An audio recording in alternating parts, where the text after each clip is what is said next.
A very warm welcome to IDFC First Bank presents Leaders of Tomorrow Season 12. I'm Ritwika Gupta. My guest today is someone who has transformed the way people understand finance. With a passion for simplifying money matters, he's helped countless individuals and entrepreneurs make smarter financial decisions. Today we are diving into his entrepreneurial journey, his biggest lessons and expert take on managing finances in an ever-evolving world. In conversation tonight with Sharan Hegde, internet personality and founder and CEO of 1% Club.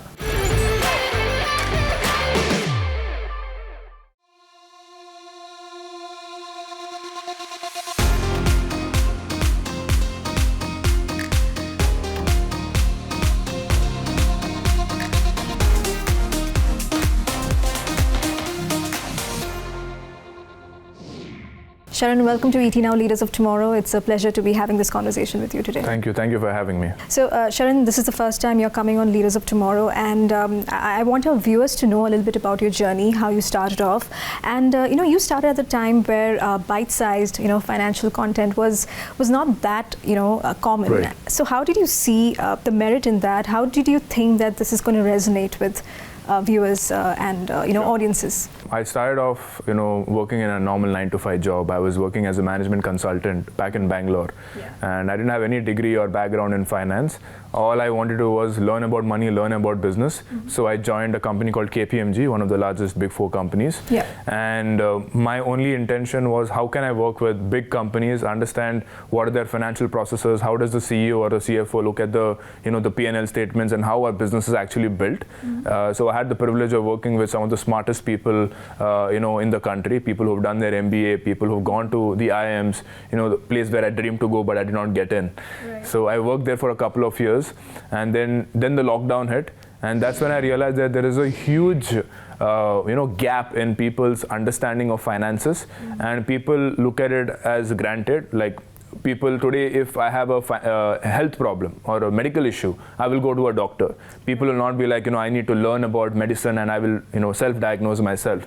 But when you have a financial problem, where do you go, right? Most people will think, CA is going to solve that problem.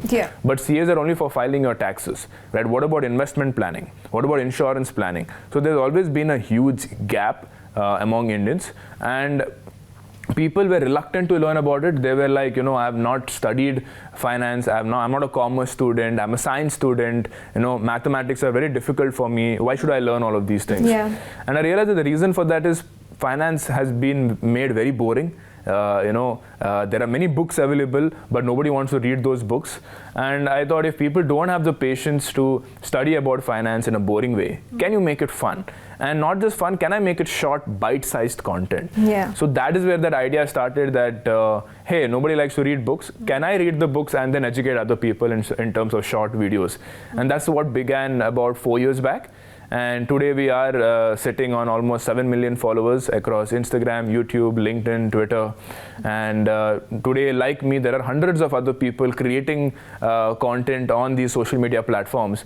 So I would like to say that the financial literacy of India has definitely improved significantly ever since people started simplifying it on these social media platforms. So very happy and proud about that. Fantastic. Yeah, absolutely. And now you have also embarked on a new chapter, from a finance content creator to an entrepreneur. How has that transition been? Yeah, I think that has been a very, very roller coaster ride, I would say. Very, very difficult journey. Never thought it would be so difficult to be an entrepreneur. I think entrepreneurs are the catalyst of this country. They're the reason why India is where it is today. India is I think the 4th or the 5th largest nation, because it produces such amazing entrepreneurs with amazing work ethics. And it is so difficult to be an entrepreneur, I've realized. For me, being a content creator was all about creativity, right? And I am very grateful to God that I've been given that gift of being able to simplify things and not just explain it, but also act and put comedy into it, right? So I think that was a God gift, which I'm very grateful for. But now transitioning from that to creating a business around it, now there is no God gift which can help you with that. It is just pure hard work, determination, and the ability to go through pain and sufferings once every week, right? Or sometimes every day, right? So I think that has been a very humbling journey for me, that no matter how much money you have, no matter who you are, becoming an entrepreneur is all about determination and hard work. Very proud to say that we've gotten the SEBI license for RIA license from SEBI, which is the license which allows us to manage the public's money. And today we are almost managing more than 1,000 crores in just last 1 year. The assets under advisory for us is more than 1,000 crores.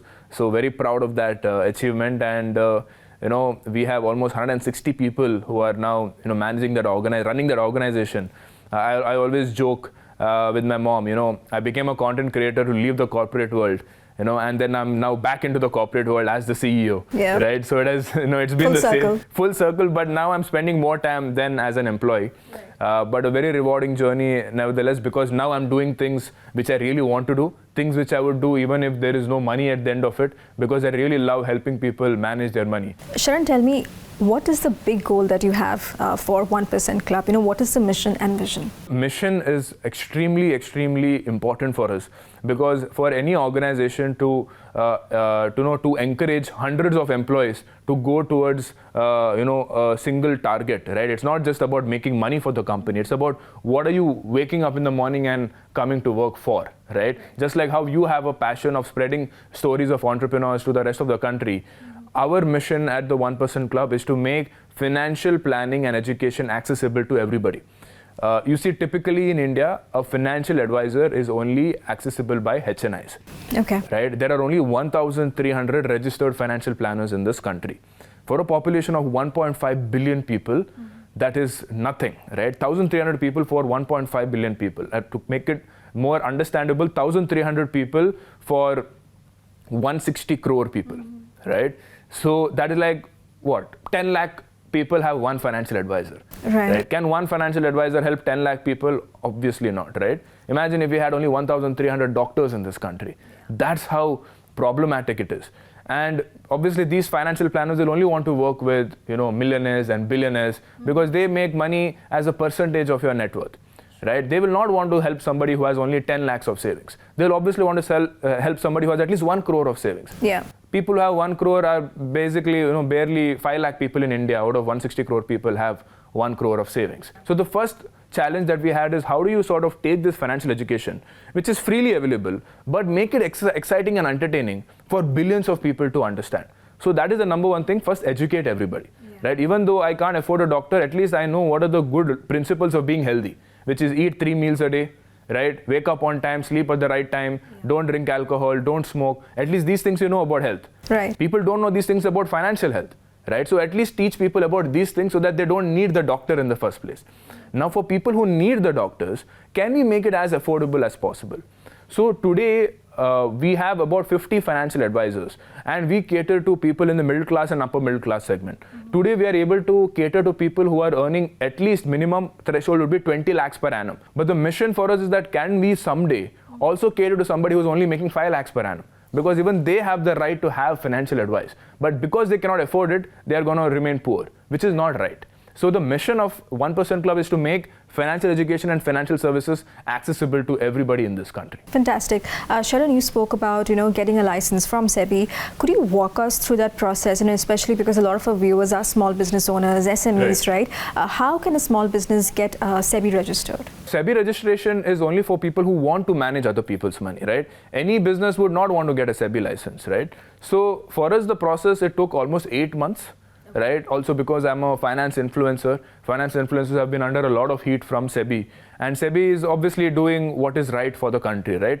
If there are a lot of unregistered people in this country giving financial advice without license from the SEBI, and because of that advice, if people are losing money, which is obviously not right. So SEBI had to step in and put a blanket rule on everybody who is not registered but talking about finance on the internet. Because of that, because I'm the one who started talking about finance on social media, I was the poster boy of finance influencers. So it obviously, SEBI, was closely monitoring us.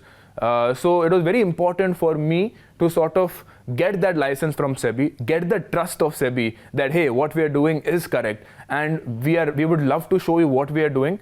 And if you think it's right, please give us the license so that we can continue doing this for more people. And SEBI saw that. We gave all the documentation. We consulted the best lawyers in this country. We also had to have a paid up capital in the company of almost 50 lakh rupees. We had to get people in the company who have a lot of experience with wealth management services. So the senior most person in our wealth management team has almost 12 years of experience, right? So we had to get all of these things in place. It takes a lot of money and a lot of time, right. But it's a hard thing which sort of gets that trust from the regulator, which allows us to do the good things for the public, right? So it is a very long journey, but we followed all the rules and here we are today. Fantastic. It's time for a quick break here. We'll be back shortly. Stay tuned.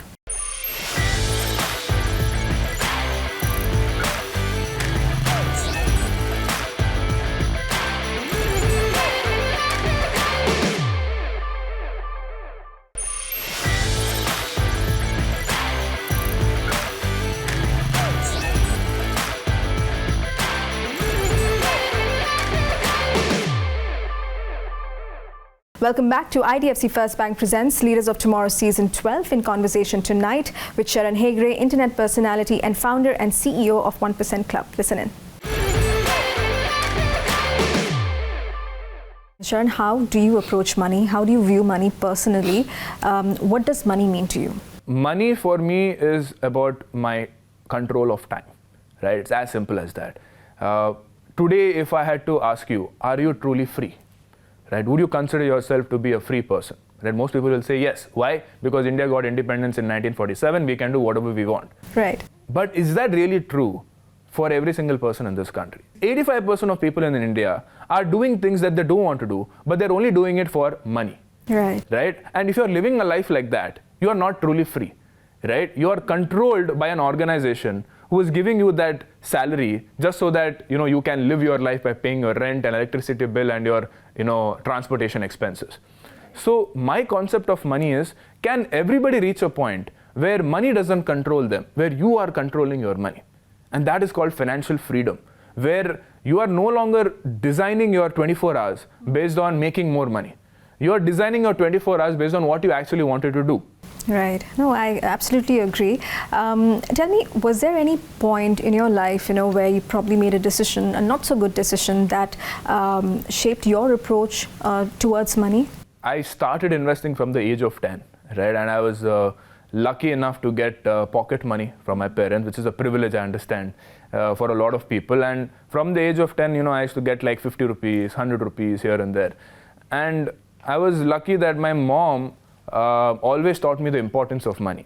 So I was very lucky to not make any mistakes because from a very early age I was taught the importance of saving money, not as a means of importance, but as a means of being normal. Like that was normalized for me. Today if you talk to a Gen Z or a millennial person, for them saving and investing money is a difficulty. And most people stay poor not because they're not investing, because of the mistakes that they're doing.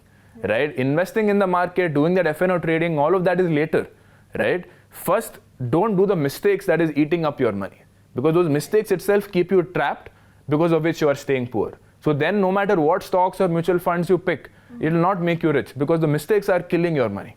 Right. No, just picking up from what you said, you spoke about people making mistakes. What about entrepreneurs who are just starting out? What do you think are some of the most common financial mistakes that they make, just about when they're starting out? Yeah, I think entrepreneurship and financial planning are two different topics. Right? See, personal finance and business finance are two separate things. Yeah. So, from a personal finance point of view... And do you think they should be kept separate, personal finance 100%. And business? Absolutely. Right. Absolutely. Because as a person, the kind of risks you can take is very less. Being an entrepreneur by its very definition is about taking risk, because there are fixed costs in the company. You have to pay rent, you have to pay salaries to people, right? You have to pay your vendors. Now, the problem with business finance is that if business is not doing good, your fixed cost remains the same. Yeah. Right? You can't just say, I will shut off my business and take all the money to myself. When your personal finances, you can. Let's say, for example, you bought a car, you realize that the EMI is too much and it is affecting your finances. What will you do? You will sell the car. Right? Or you'll say like there is a medical emergency in your family. What will you do? You will take your mom's jewelry, take a gold loan and pay for the medical emergency. You can't do those sort of things in business finance. And if you look at the statistics, 50% of service-based businesses fail and 90% of product-based businesses fail. So anybody who gets into entrepreneurship should make peace with the fact that failure is the most probable outcome as per its statistics. So, but that doesn't mean that your journey has ended. Most of the successful entrepreneurs in India today are mostly second or third time successful entrepreneur. So failures are part of being an entrepreneur. But say, there's a small business, on a tight budget. How do you think they should navigate their financial journey? Number one is cash flow management, right? That is the number one thing, right? As a business owner, you need to be really good with numbers. You can't be like, I have hired a CA and wo sab dekh lega. Not gonna work. As a business owner today, bare minimum, if you don't know how to operate an Excel, if you don't know how to account every single expense in the company, both on the revenue side and on the expense side, and if you're not tracking that month on month, you will lose.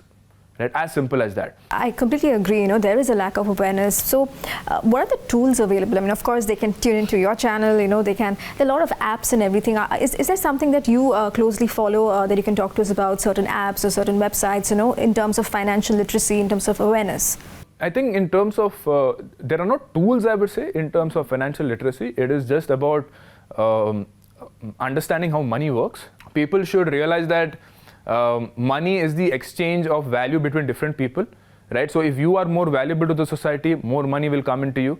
A lot of people think like, okay, I am investing money, but I'm not growing it fast enough. Yeah. The problem there is not your investments, it's your income. The fastest way to become rich is always going to be your income, not your investments. Investments is just about ensuring that your income is not wasted, right? Every organization has those top 5%, 10% of employees who get 30% hike, 40% hike, and the CEOs are very happy to give them because they deserve it, right? So you need to ask yourself, what would make you irreplaceable in that company so that you can attract a lot of income to yourself. When you attract that income, then you learn how to manage that money so that you don't have to continuously depend on a company to pay you money.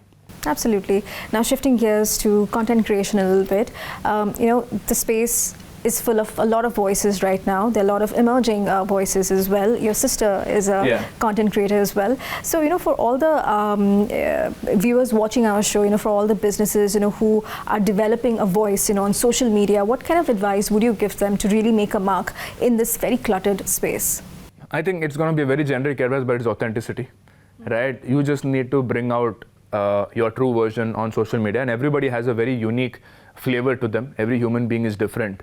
But obviously this is not everybody wins game, right? Because attention is limited, right? And it's not like everybody can be famous. Otherwise the word famous would not exist. Yeah. But the misconception that people have is that if you don't have 1 million followers, then you have not done, there is no point of creating content, which is not at all true.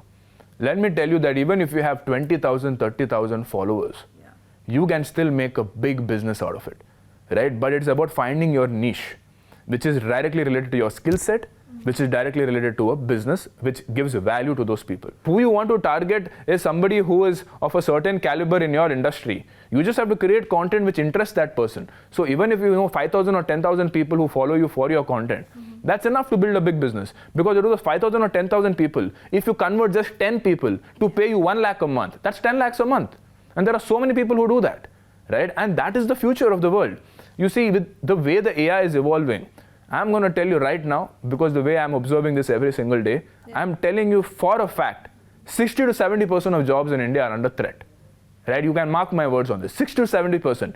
Anybody who is doing any work in marketing, ops, sales, tech, all of their jobs are in threat. The only jobs that will remain are people who understand how to make AI better, people who knows how to use AI models and create AI agents, or people who know how to talk to other people and close business deals and do partnerships. These are the only 3 jobs that will remain. Everybody else's job will be disrupted. True. If I feel that there are opportunities in AI which can lower my cost by 30%, 40%, why would I not take it? No, absolutely. Right? Why would I continue paying salary to somebody if I know that that job can be done by AI at 1/10 the cost? Right? It is no longer about social service. It is about survival as a business owner, that I have to do it. If I don't do it, my competition will do it. And they will lower their price because they can lower their price. And if they lower their price, the customers will go to that person. So my business will anyway die and everybody will lose their jobs. Yeah. So I might as well, save the jobs that I can by adopting AI. So this will be the future, and the only thing that differentiates you is your personal brand on the internet. Yeah, no, those were some really insightful takeaways and some food for thought as well. But before I let you go, Sharan, we spoke about money, we spoke about 1% Club, we spoke about content creation. So tell me, what is next for you? What is next for Sharan? And next for me is to get into the world of creating financial products. So I've been an entertainer on social media where I've been creating content. Then I got into education by teaching people how to manage their money. Now I've also gone into financial services by where I'm managing people's money by telling them where to put. Now I want to get into the space where I'm going to create these products where I tell them to put. Right. Meaning I will come up with my own mutual fund baskets. I will come up with my own bond basket and fixed deposits. I will come up with stock recommendation services. So we're currently working on licenses of getting this with SEBI. We're coming up with partnerships with other companies and product manufacturers to come up with these new products and then list them on our app. So the goal next is to create financial products which other people can invest in. Rather than just telling them, usme dal do, I'm like, I've only done it, please invest here. Fantastic. Well, all the very best to you, Sharan. Thank you so much for being with us today. Thank you so much. It was a pleasure. Thank you. With that, it's a wrap on this episode of IDFC First Bank Presents Leaders of Tomorrow Season 12. We hope you enjoyed today's episode. Thank you for watching. Goodbye.